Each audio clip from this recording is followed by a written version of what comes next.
Hi there, my name is Leif Gregerson and I'd like to share with you some of my poetry. Yesterday was September 11th and I sat down and I really wanted to write something that would express how I felt about that day and the day 13 years ago when I saw the planes hit the two towers. I titled the poem 9/11. So many things came down to one instant, 13 years ago today. I saw it happen but could barely conceive it. It all seemed so strange and so far away. Just like the death of a president many years ago, I will never forget the moment I heard that one thing I wish I never had to know. I was standing in the TV room, seeing New York on fire. Those towers came down so shockingly soon, after another plane hit another tower.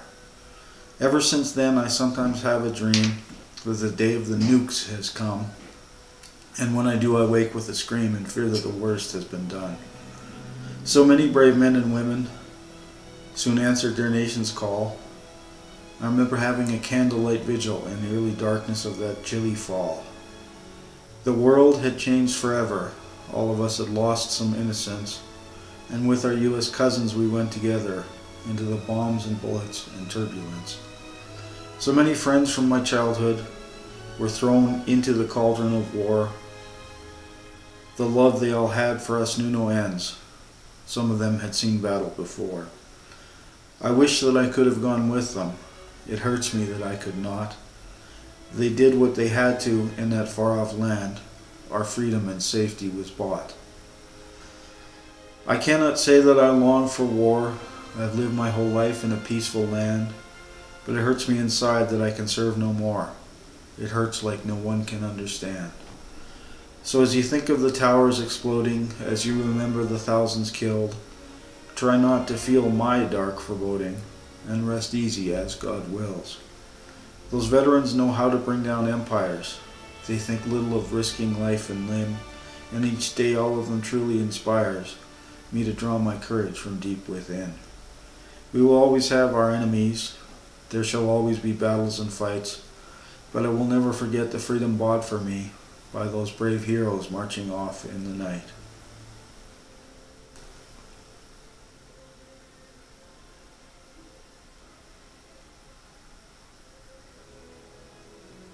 Here's another poem I wrote called A Poem Upon the First Report of Snowfall, which came about a week ago.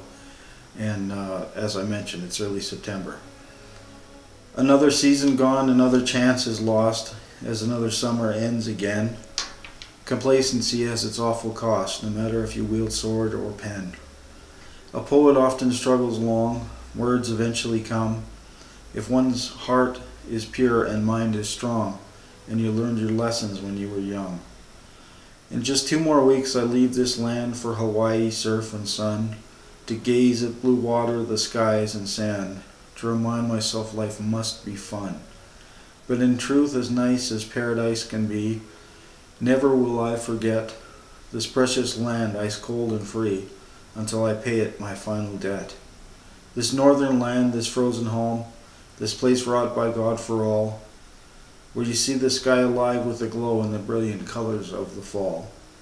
This unforgiving place is where I was born and where I met the love of my life. Though I may travel to a distant shore, I will dream of her one day being my wife. Summertime may end for her and for you, but as I venture far and wide, I will keep one eye open for a love that's new to carry me upon love's swift tide. It is said love is best in springtime, and I will say I once loved a person then, but now past 40, my life feels more like fall, and my aging heart is still on the mend. Love your family, I say to you, and try to find someone to care for, to share your years, because anyone is better than no one. Don't pass away embalmed in tears. Don't give up on the hope of a life of happiness and fun. It can come to you, it can be real.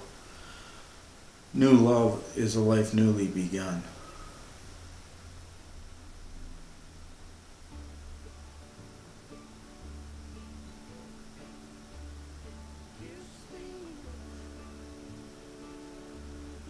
Here's one I wrote called In Her Eyes. Strange beauty, but not from the face of a stranger, pure loveliness that comes only from deep within. I've seen that face many times, but not like this. I have feelings now that love may truly begin. When I first laid eyes on that face, I was blinded by a shallow loveliness that eclipsed the love I now feel, for the girl was not comfortable with her beauty, which made my feelings for her so much more real. I see this new girl as a lover, companion. I now see her as best friend and soulmate. I let go of my need for a Barbie. I let go of my ego and hate.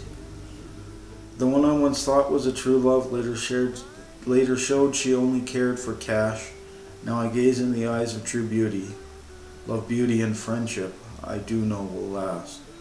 She makes the most simple things so fun, playing checkers or walking barefoot on grass. That other woman I once thought that I needed would turn up her nose and say we had no class. I love this simpler girl, my companion. She had showed me new ways to be glad.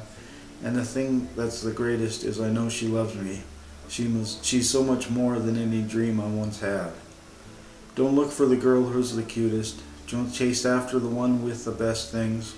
Seek out your one true soulmate and be happy with the joy that he or she brings.